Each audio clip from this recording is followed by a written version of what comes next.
GST council की बैठक के बाद अब दूध के दाम बढ़ने की आशंका और बढ़ गई है।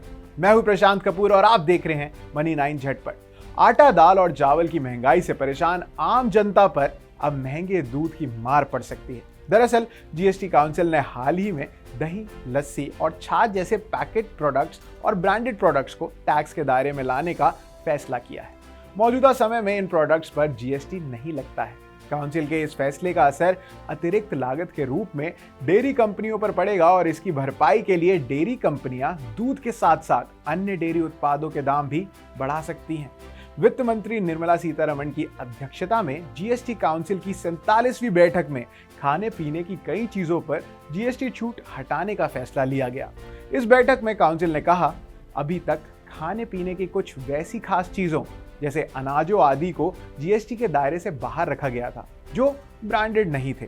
अब ये सुझाव दिया जाता है कि पैकेट वाली दही, लस्सी, बटर मिल्क आदि समेत लीगल मेट्रोलॉजी एक्ट के तहत प्री पैकेज व प्री लेबल्ड कैटेगरी में आने वाले खाने पीने की चीजों पर दी जा रही है छूट, वो समाप्त हो जाएगी। ब्रोकरेज फर्म आईसीआईसीआई सिक्योरिटीज के रिसर्च एनालिस्ट का कहना है कि दही और लस्सी पर 5% जीएसटी लगाई जा सकती है। फिलहाल इन खाद्य पदार्थों पर कोई जीएसटी नहीं लगता है। दूध खरीदने की लागत बढ़ने के साथ साथ 5% का नया टैक्स लगने से डेयरी कंपनियों पर अतिरिक्त बोझ पड़ेगा। इस बोझ को कम करने के लिए कंपनियां दाम बढ़ा सकती हैं। ऐसे में ग्राहकों को पहले की तुलना में ज्यादा पैसे खर्च करने पड़ेंगे। रिसर्च एनालिस्ट के मुताबिक ज्यादातर डेयरी कंपनियों के लिए दही एक अहम उत्पाद है। डेयरी कंपनी की आय में दही और लस्सी का हिस्सा 15 से 25% है। फिलहाल डेयरी कंपनी के दोनों प्रमुख उत्पादों जैसे दूध और दही पर किसी तरह का जीएसटी नहीं लगता।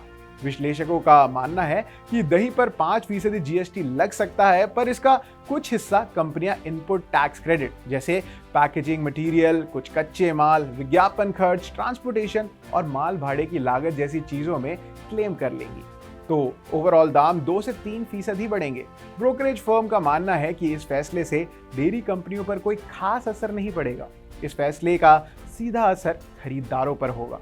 ठोस रिटर्न रेशियो और ग्रोथ की संभावनाओं के चलते लिस्टेड डेयरी कंपनियों को फायदा ही होने वाला है।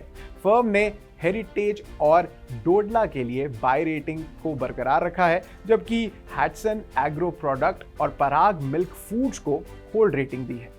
गौरतलब है कि आइसक्रीम, चीज, घी और पनीर जैसे कुछ डेयरी प्रोडक्ट पहले से ही जीएसटी के दायरे में आते हैं। एनालिस्टों का मानना है कि अब दही और लस्सी पर जीएसटी लगने से एक अधिकांश डेयरी प्रोडक्ट जीएसटी के दायरे में आ जाएगा। हालांकि पैकेज्ड मिल्क यानी पैकेट वाले दूध पर अभी भी जीएसटी नहीं लगता है।